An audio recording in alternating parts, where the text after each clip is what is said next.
Alright, man, I'm back again with another video. The football season is about to start. The preseason game between the Bears and the Texans, like the Hall of Fame game that happened yesterday. So we getting closer and closer to the actual season starting, and before you know it, it's actually here. So my last two videos, I talked about my contenders, and I talked about my dark horse contenders. And this video, I will be going with who I think will win each award. Now, be aware, I am more of a basketball guy than a football guy. I'm just here to give you my thoughts and opinions. I'm not well equipped to like break down the schemes of each team, like how they simulate pressure. Do they run stunts? Like what type of offensive scheme? Are they a zone or a gap? Like all that stuff. Listen, I'm not that well equipped. Like I only know like what's like the Titans, what they do, what they run, what they plan on running this upcoming season. Other teams that you lead into football guys. I'm just here to give you my thoughts on who's gonna win each award, just from like a fan perspective, and how these players been performing each season, and how this probably gonna be the season they actually will award. So now let's go ahead and get into MVP, because I know this video will probably be already long enough. So how I'm gonna do this is I'm gonna break this down into like who gonna be the candidates. Like it's gonna be like 3 candidates. I'm gonna name the 2 first, then I'm gonna name my actual winner. At the end, right? If that makes sense. So my contenders for MVP is gonna be Lamar Jackson and Brock Purdy. Now, the reason why I say Lamar Jackson, because in another year in this offensive scheme, I feel like he's going to have an even better season than last season. In my opinion, his last season was not all that impressive to me. I feel like this season is going to be probably a way better. I wouldn't say way better. I'll say like 5 times better than that season than the last season, because, like I said, better players around him. Like for example, they got Derrick Henry, they got another year of Zay Flowers, right? The offensive system he's going to be in, this going to be year 2 in that system. Thank God they offensive coordinator they leave, so another year in the system. And I feel like as he gets better, with anticipating, throwing in tight windows and stuff like that, I feel like he's definitely gonna be another like a candidate for MVP again. Brock Purdy, the reason why I have him there, because the offensive system is just so equipped for him to just dominate. And he's been putting up great numbers ever since he's been the starting QB for the 49ers. The only problem with him is really like, can he like take them over the hump and win tough playoff games? But in the regular season though, I'm telling you, this guy can put up numbers. I think, matter of fact, is he like the franchise leader in yards or something like that? So he gonna keep racking up yards in bunches with guys like Deebo Samuel, George Kittle. Hopefully, Brandon Ayuk is still there. But if he's not there, they got that rookie from Florida named Parasol or something like that. Yeah, they still got CMC. Like this team is like, it's so equipped to like dominate. It is crazy. Now, my actual winner for the MVP award though, I say Jordan Love. The reason why I say Jordan Love, because I feel like last season they was just trying to like find like what is Jordan Love avenue. Is he gonna try to push the ball a lot more? Is he gonna try to be like safe and be like a dink and dunk quarterback? But I feel like they found the happy medium of him taking like Aaron Rodgers type risk. And what I mean by that is he's not gonna try to push it in between like 2 defenders all the time. No, if he see a chance, he's going to take the chance. But if he don't see a chance, he gonna try to like get rid of the ball and not try to put the team in harm's way. That's what I mean by like an Aaron Rodgers risk, and not like a Brett Favre risk where he just throw it up there and just let the receiver try to go and get it and figure it out at the end. No, I feel he'll be like an Aaron Rodgers type, and then like I said, another year in the system. Right, this is like his what, 4th or 5th year in the system or something like that. I could be wrong, but yeah, this is like another year in the system, another full year start, another year of getting to know the receiver, where they want the ball and stuff like that. Yeah, this team, I feel like it's equipped to go on a playoff run, and I will explain more later as this video goes along. But I feel like they can go on a deep playoff run, and the Packers, I'm like, at this point, I don't think they're gonna be surprising folks, especially since the expectation is for them to go on a run, since Jordan Love is proven to be the guy, and he's paid to be like one. So we'll see how it goes. Okay, my defensive player of the year candidates. I have Michael Parsons. Now, Michael Parsons, I'm not sure how the Cowboys defense is going to look this year, especially since they don't have Dan Quinn. Even though Cowboys fans don't like him, I feel like Dan Quinn was very solid for them. But they got Mike Zimmer. Mike Zimmer is one of the best defensive coordinators out there. Well, that's the reason why he got the Viking job in the first place. But we're going to see how Michael Parsons look in that system, because I know in Dan Quinn's system, they had him lined up outside. They had him lined up in, like, as a right linebacker, get some pressures like that. They had him lined up all over the field. I'm not sure how Mike Zimmer going to use him in that. I don't know if he's going to use him in that same fashion, but listen.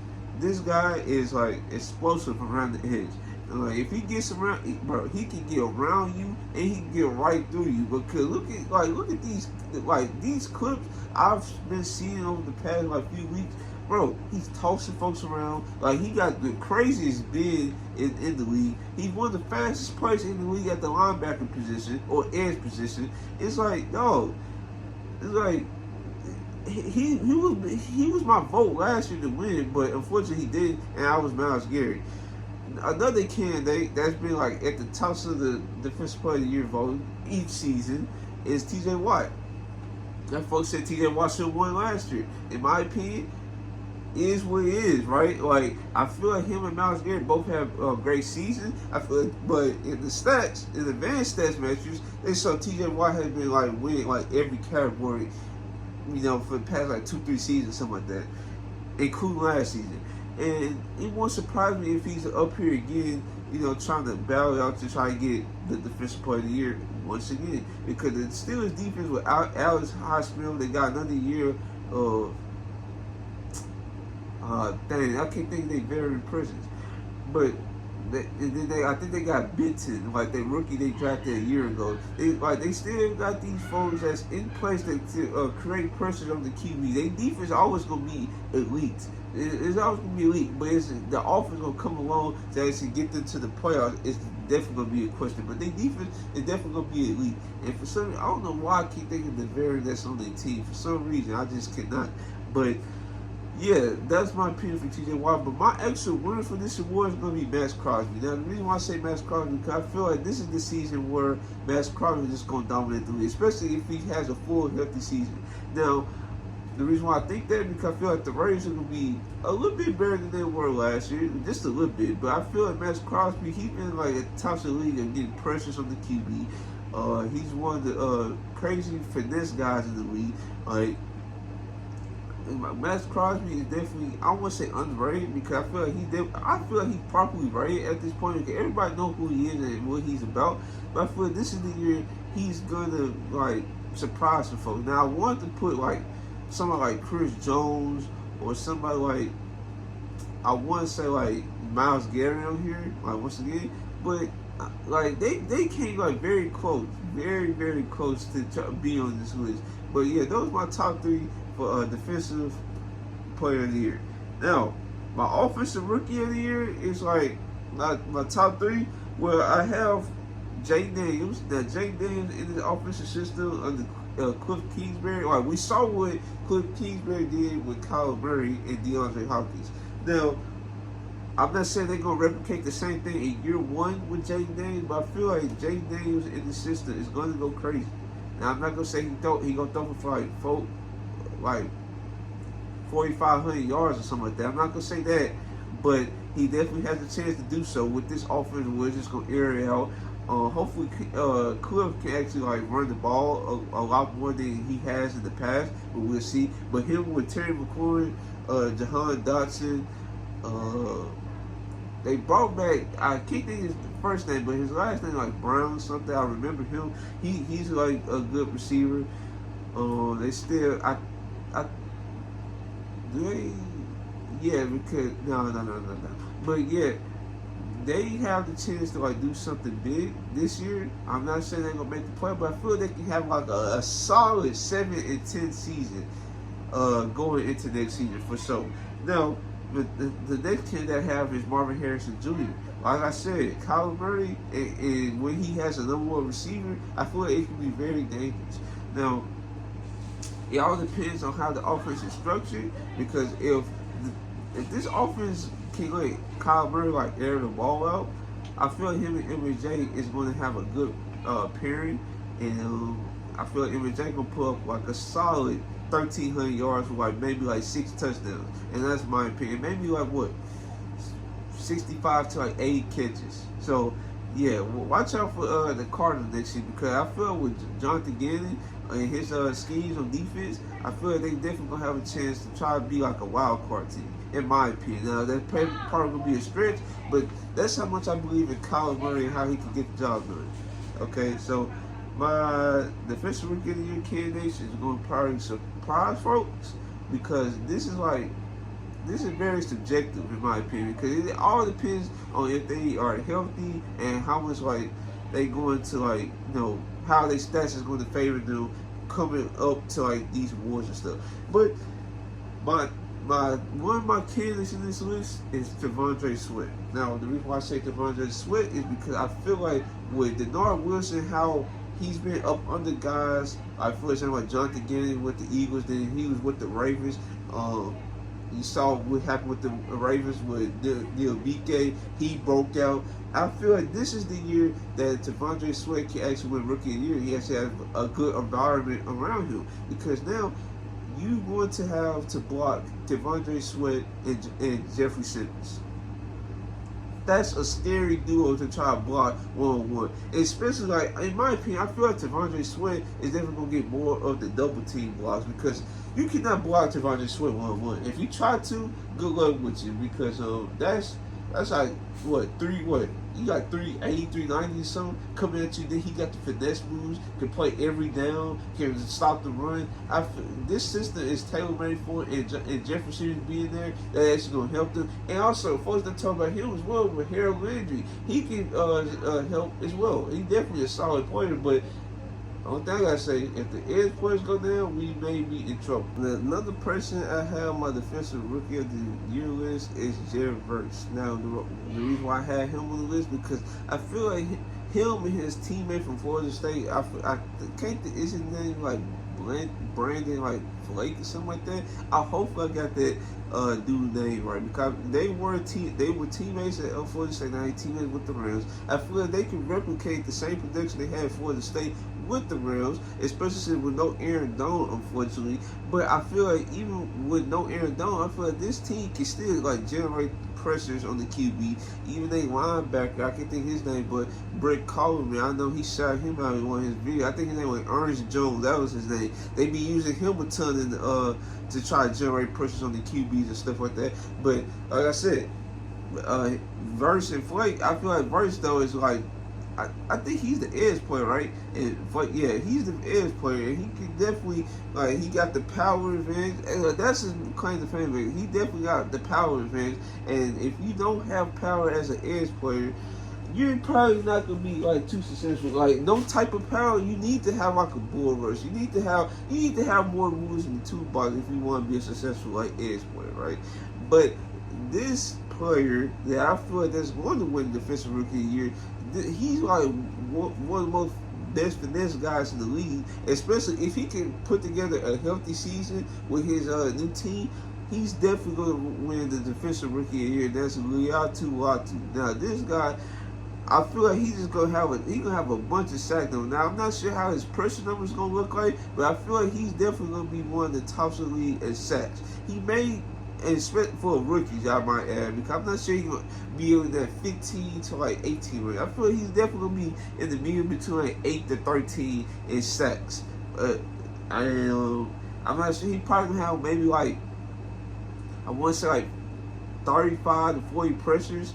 Yeah, this could be like an elite season for the coach if he can put together a healthy season. If he's like actually like the talent we all think he is, and that's the reason why, like, if he didn't have like these concussion problems like at UCLA, I promise you this guy would have been like higher rated than Dallas Turner on most folks' boards, and that would be a guarantee, because Dallas Turner, he's like more raw. He gonna have to develop some more moves in his toolbox and stuff like that, besides like being an athlete.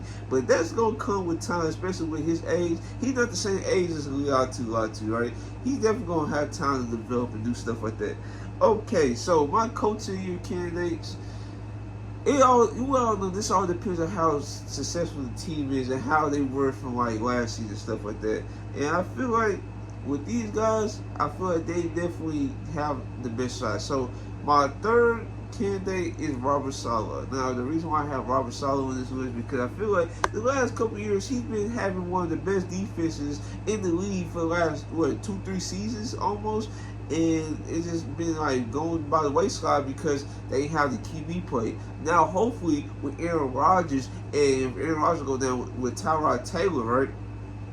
And then if he goes down, they have the player from Florida State, they quarterback Jordan Travis. I feel like that's his name.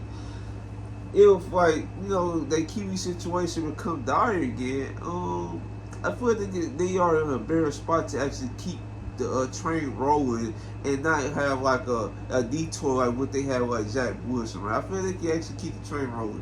But if Aaron Rodgers can stay healthy, this is a 10-win team, 10 to 12-win team.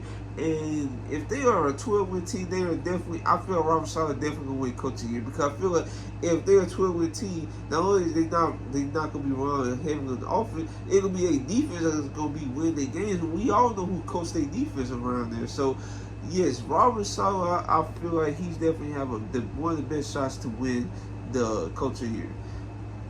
Now, my second candidate, I have DeMeco Ryans. Now, DeMeco Ryans, in my opinion, he could. Who won last year? I'm trying to see who won last year because he was in the candidate. He was one of the candidates to try to win last year if he did win last year. And to be honest with you, if the Texans can replicate or even do better than they did last season, I feel like he's definitely gonna be the man to actually try to win it. And it would not surprise me in the Lions if he win because he also runs a great defense as well, especially with the new talent he's acquired with Danielle Hunter and the Nico Autry. And I feel like they signed somebody else I can't think of, but they got another year of Will Anderson, who's one of the best. Who was one of the best defensive rookies last season and stuff like that. And they have Derek Stingley, they have Petrie, they have Christian Harris. They got talent on that defense to actually win ball games. And they're not gonna be relying heavily on the offense. But even what they offer, what they improve is another year of Nico Collins and another year, and then they got Stephon Diggs from Buffalo Bills. This could be the year they could be they can win the division once again, and I feel like they can make a second round to a conference championship appearance if everything goes to plan.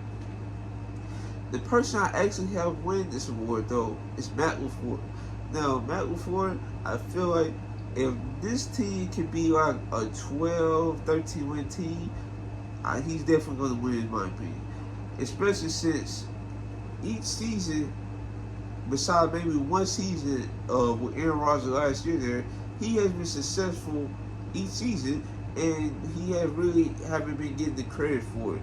Now, if this is like a year to vote for him to get Coach of the Year, I feel like this is the year to try to do it. Especially since you have another year of Jordan Love. Jordan Love is young QB. You have another year with defense. With the defense, trying to get younger and stuff like that, and try to improve.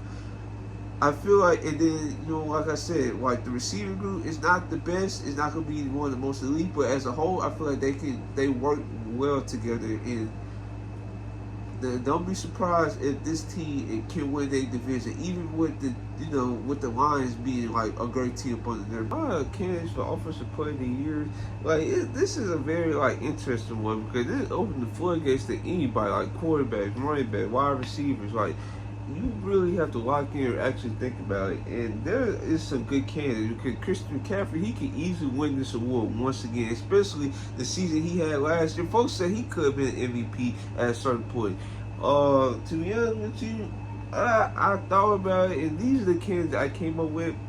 So my third candidate, I had to think long and hard about it. Now, if it's not going to be Christian McCaffrey again, and I have a feeling he's definitely one of the odds-on favorites to win again. But this person right here could easily win, especially if the team does well, and that is Saquon Barkley. Now, the reason why I say Saquon Barkley is because he got a guy in Jalen Hurts. You have to worry about him in the read option game. If you worry about Saquon Barkley try to cave in, he can easily just take off himself. And then if you if you're not trying to commit to Saquon Barkley, we all know how explosive and versatile he is in the run game, and then he can easily catch out the backfield. So he's like a CMC type player, but I feel like they kind of different in certain areas, right? But yes, I can easily see Saquon Barkley being one of the top candidates for Offensive Player of the Year for the 24-25 season.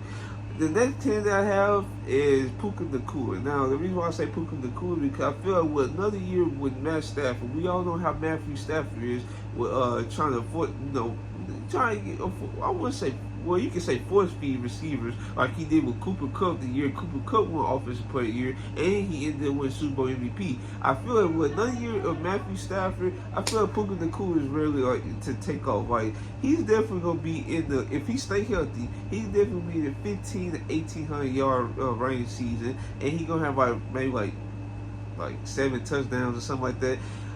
Now, if he really feeling it, I can definitely see him getting like 10 touchdowns, but that's very rare to get that great of a stat line. But yeah, it's Puka Nacua with Matthew Stafford. I feel like he's definitely gonna be a top 2 candidate. Now, the person I actually have winning it, and he could have won last year himself, and I think he just got hurt and his production kind of slowed down, and that is Tyreek Hill. Now, Tyreek Hill in this offense is crazy, though. Now they try to put a rule in place where how they put him in motion, or they line him up at tight end and they put him in motion, then he just take off. They try to put a rule in place where you have to like square up or something like that, then take off, because they already know like with a guy like with Tyreek Hill, you give him like space to like take off. You just put him in motion and let him take off. There's nothing you can do. But even with him like squaring up, you still cannot really guard him, because he's still one of the fastest players in the league, even in his advanced age of 30 years old, which is pretty old for like receivers and stuff like that. But yeah, this offensive scheme, I feel like it's definitely going to be like special. It's going to continue to be special, is what I'm trying to say, because Tua got paid, Tyreek Hill, he trying to get paid. I think Jalen Waddle got paid. They signed a couple guys. I think they drafted a couple guys like Chop Robinson for their defense and stuff like that. So this defense they still got Jalen Ramsey, they still got Javon Holland. So this defense this team is ready to like compete. It is all about like, is Tua ready to take the next jump and try to win these tough playoff games. So yeah, that's really all I got for today's video. Hopefully you guys like, comment, subscribe. This is your boy Terrell ML.